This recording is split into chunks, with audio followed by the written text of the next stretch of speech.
Radio city originals.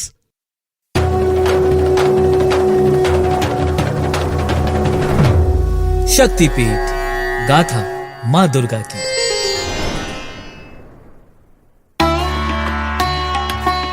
Radio city लेकर आया है एक नया और रोचक पॉडकास्ट जिसका नाम है शक्तिपीठ। इस पॉडकास्ट में हम बात करेंगे दुर्गा माँ के शक्तिपीठों की और जानेंगे उनसे जुड़ी हुई पौराणिक कथाओं के बारे में।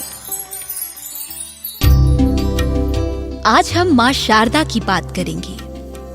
मध्य प्रदेश, जिसे भारत का दिल कहा जाता है, कि सतना जिले में स्थित मैहर शहर में करीब 600 फुट की ऊंचाई पर त्रिकुटा पहाड़ी पर माँ दुर्गा के शारदीय रूप श्रद्धेय देवी माँ शारदा का मंदिर स्थित है। ये मंदिर मैहर देवी मंदिर के नाम से प्रसिद्ध है और हिंदुओं के लिए एक महत्वपूर्ण धार्मिक एवं आस्था का स्थल है। भक्तजन यहाँ माता के दर्शन के लिए उसी श्रद्धा से आते हैं जैसे जम्मू में माँ वैष्णो देवी के दर्शन के लिए जाते हैं।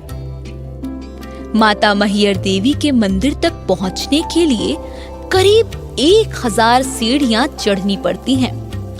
ये वही देवी माँ शारदा हैं जिन्होंने महावीर अलाउद्दीन को वरदान दिया था और इन्हें पूरे देश में शारदा माँ के नाम से जाना जाता है। अब मंदिर तक पहुँचने के लिए रोपवे की सुविधा उपलब्ध होने से भक्तों के लिए माता के दर्शन करना और भी सरल हो गया है।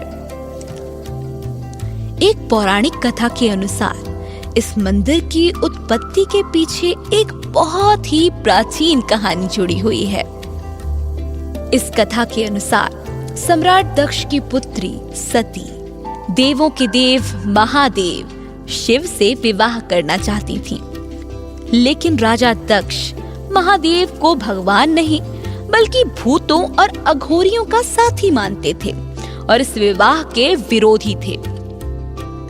बावजूद इसके माता सती ने अपने पिता की इच्छा के विरुद्ध जाकर भगवान शिव से विवाह कर लिया।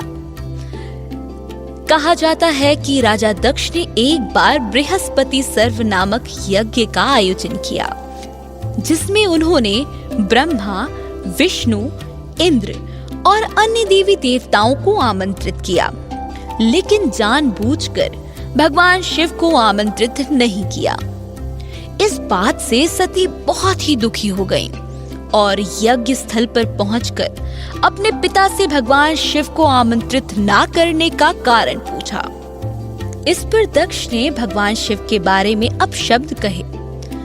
इस अपमान से आहत सती मौन हो गईं और उत्तर दिशा की ओर मुख करके भगवान शिव के चरणों में ध्यान लगाकर योग मार्ग के द्वारा वायु तथा अग्नि तत्व को धारण करते हुए अपने शरीर को अपने ही तेज से भस्म कर दिया। जब महादेव को इस घटना का पता चला तो उनके क्रोध से उनका तीसरा नेत्र खुल गया और उस यज्ञ का नाश हो गया।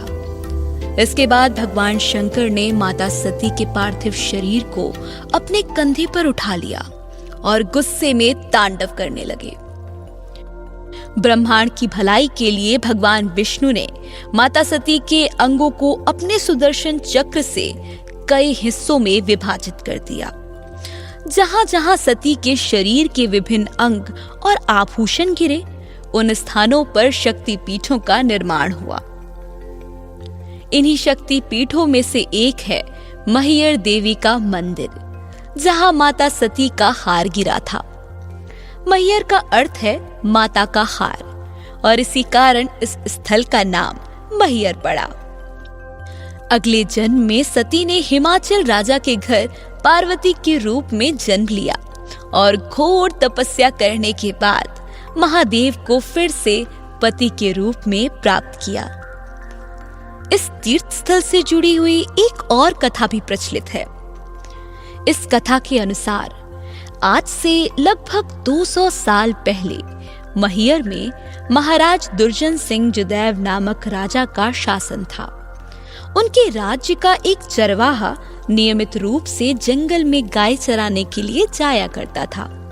ये जंगल इतना भयानक था कि दिन में भी रात जैसा अंधेरा रहता था और वहां तरह तरह की डरावनी आवाजें सुनाई देती थी। एक दिन उस चरवाहे ने देखा कि उसकी गायों के साथ एक सुनहरी गाय कहीं से आई और शाम होते ही वो गाय अचानक गायब हो गई। अगले दिन जब वो चरवाहा फिर से उसी पहाड़ी पर गाय चराने गया तो उसने देखा कि वो सुनहरी गाय फिर से उन गायों के साथ चरने लगी। इस बार उस चरवाहे ने निश्चय किया कि जब शाम को ये गाय वापस जाएगी तब वो उसके पीछे पीछे जाएगा। पीछा करते हुए उसने देखा कि सुनहरी गाय पहाड़ी की चोटी पर स्थित एक गुफा में चली गई और उसके अंदर प्रवेश करते ही गुफा का द्वार बंद हो गया। वो चरवाहा वहीं बैठ गया और एक लंबे समय के बाद गुफा का द्वार खुला। उसे वहां एक बूढ़ी माँ के दर्शन हुए। चरवाहे ने उस बूढ़ी माँ से कहा, माई, मैं अपनी गाय को चराता हूँ, इसलिए पेट के वास्ते कुछ दे दो।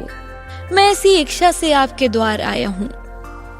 बूढ़ी माँ अंदर गई और लकड़ी के सूपे में जौ के दाने लाकर चरवाहे को देते हुए कहा, अब तू जा, इस जंगल में अकेले ना आया कर। ये सुनकर चरवाहा बोला, माता, मेरा तो यही काम है, जंगल में गाय चराना, लेकिन आप इस जंगल में अकेली रहती हैं, आपको डर नहीं लगता? इस पर बूढ़ी माँ ने हंसते हुए जवाब दिया, बेटा, ये जंगल, ऊंचे पर्वत और ये पहाड़ ही मेरा घर है, मैं यही निवास करती हूँ।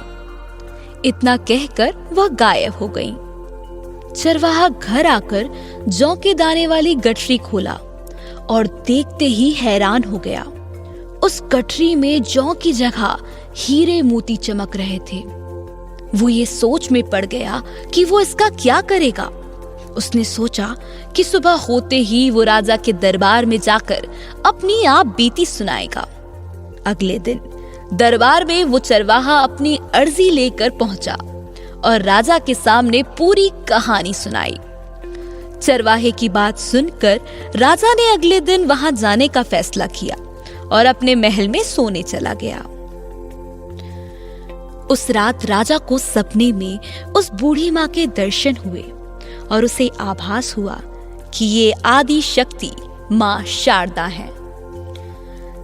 सपने में माता ने महाराजा को वहां मूर्ति स्थापित करने का आदेश दिया और साथ ही ये भी कहा कि उनके दर्शन मात्र से सभी लोगों की मनोकामनाएं पूर्ण होंगी। सुबह होते ही राजा ने माता के आदेश अनुसार सभी कार्य पूरे कराए। शीघ्र ही इस स्थान की महिमा चारों ओर फैलने लगी। माता के दर्शन के लिए भक्तजन दूर दूर से आने लगे और उनकी मनोवांछित मनोकामनाएं भी पूर्ण होने लगी।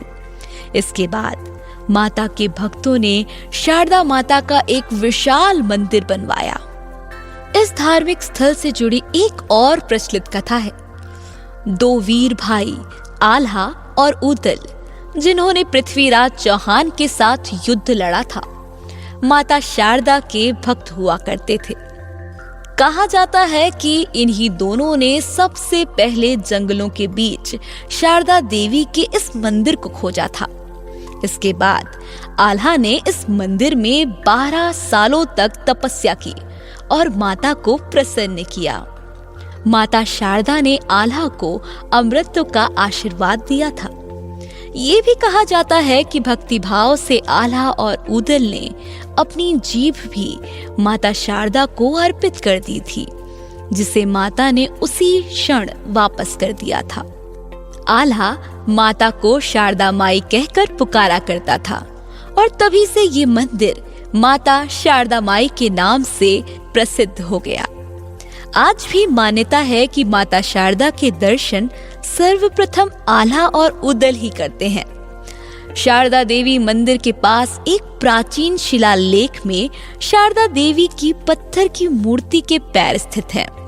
इस शिलालेख में शारदा देवी के साथ भगवान नरसिंह की एक मूर्ति भी स्थापित है। इन मूर्तियों को नुपला देवा द्वारा शक 424 चैत्र कृष्ण पक्ष की 14वीं तिथि मंगलवार को विक्रम संवत 559 अर्थात 502 ईस्वी में स्थापित किया गया था। आप सुन रहे थे शक्तिपीठ only on radio city podcast.